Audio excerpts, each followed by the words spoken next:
छत्तीसगढ़ की राजधानी रायपुर अपराध से जुड़े होंगे।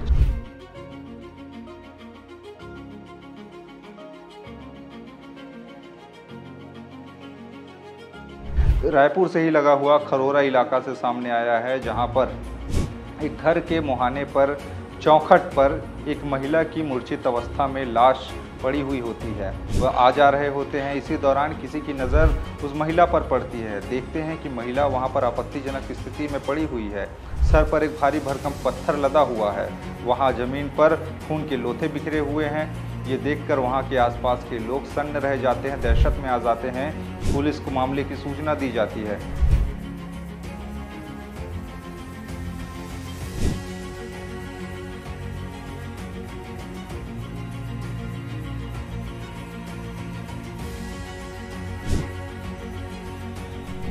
छत्तीसगढ़ की राजधानी रायपुर 20 लाख की आबादी वाला ये जिला, यहाँ पर कई तरह के लोग रहते हैं और आए दिन सुर्खियों के केंद्र में बड़े बड़े प्रतिष्ठित अखबारों में कोई ना कोई हेडलाइन ऐसे देखते होंगे जो अपराध से जुड़े होंगे, चाहे लूट, हत्या, डकैती, नशाखोरी, जिस्म फरोशी, ऐसी चीज़ें अब एक तरह से राजधानी रायपुर में आम सी हो चली है और लोग डर के साए में जी रहे हैं। क्योंकि अपराध बढ़ रहा है, यहाँ पर आप बेझिझक तरीके से रात में घूम भी नहीं सकते। कब कहाँ आपके साथ क्या हो जाए इसका कोई भरोसा नहीं है। पुलिस व्यवस्था, यहाँ की कानून व्यवस्था एक तरह से आजकल सवालिया निशान कटघरे के घेरे में है।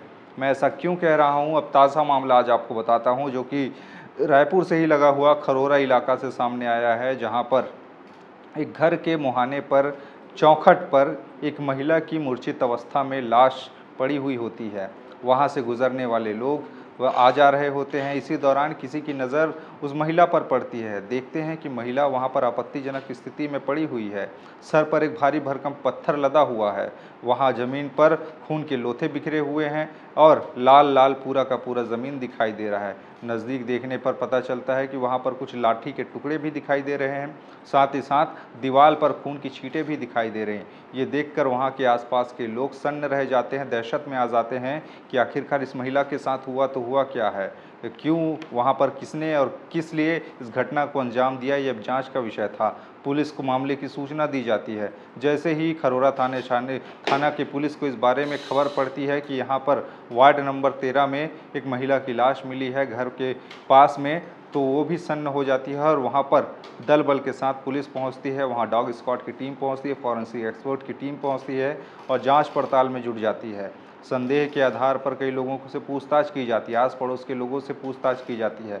महिला के घर में किनका किनका आना था, किसके किसके साथ में महिला का जो बातचीत था वो था, किसी से निजी दुश्मनी तो नहीं थी, किसी से वाद विवाद तो नहीं था। ये तमाम तरह की चीज़ें पुलिस जांच पड़ताल के दायरे में लेती है, लेकिन उसके बाद भी कोई सुराग हाथ नहीं लगता।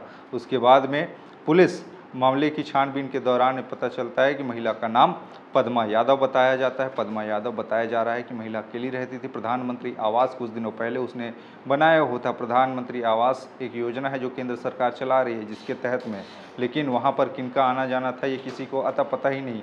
वहाँ पर जैसे ही लोगों को सूचना मिली कि ये घटना हुई है, लोगों की हुजूम वहाँ पर उमड़ जाती है। सैकड़ों की संख्या में लोग वहाँ पर देखने पहुँच जाते हैं कि आखिरकार पूरी की पूरी वारदात क्या है।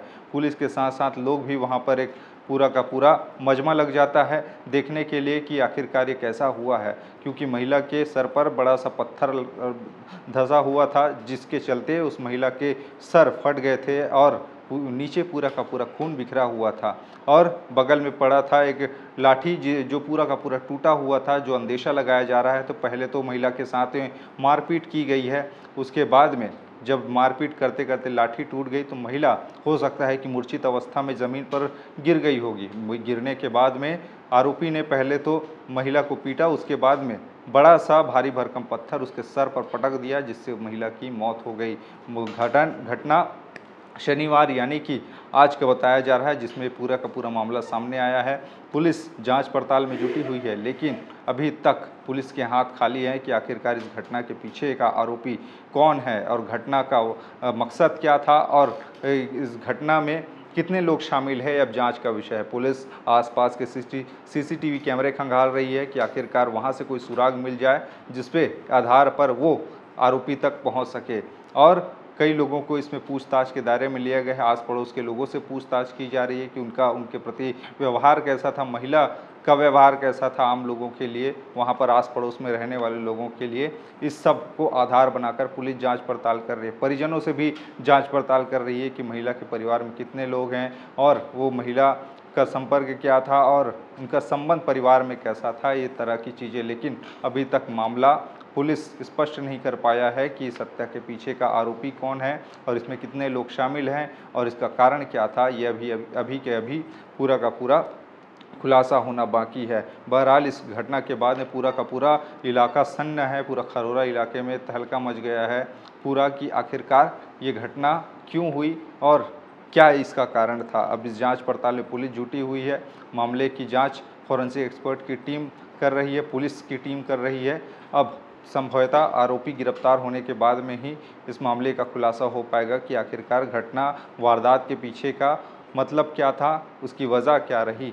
लेकिन इस घटना ने एक बार फिर से रायपुर वासियों के दिल में खौफ पैदा कर दिया है, खरोरा वासियों के दिल में खौफ पैदा कर दिया है, क्योंकि लगातार उस इलाके से ऐसी खबरें, हत्या के मामले सामने आते रहे, लूट के भी मामले सामने आते रहे हैं। अब एक बार फिर से इस घटना ने, महिला के साथ में जो घटना हुई है, निर्मम हत्या हुई है, उसने कहीं ना कहीं और दहशत लोगों में पैदा कर दी है। खासकर महिलाओं के लिए अब सुरक्षा का सवाल उठ रहा है कि महिलाएं अब अपने घर में ही सुरक्षित नहीं, घर में घुसकर ही गुंडे बदमाश उसे मार कर चले जा रहे हैं। तो आखिरकार शासन प्रशासन, कानून व्यवस्था कितनी लचर हो चुकी है, जहां पर अपराधियों को तनिक भी कानून का खौफ नहीं है, जिसके चलते ऐसे वारदात हो रहे हैं। मामले में आगे क्या होगा, ये देखने वाली बात होगी। अगर गिरफ्तारी होती है, अगर कारण पता चलता है, तो ये भी हम आपको बताएंगे। लेकिन आप क्या सोचते हैं इस मामले में, नीचे अपनी राय बताइएगा। बाकी खबरें और भी है, जिसके लिए बने रहिए छत्तीसगढ़ के साथ में। नमस्कार।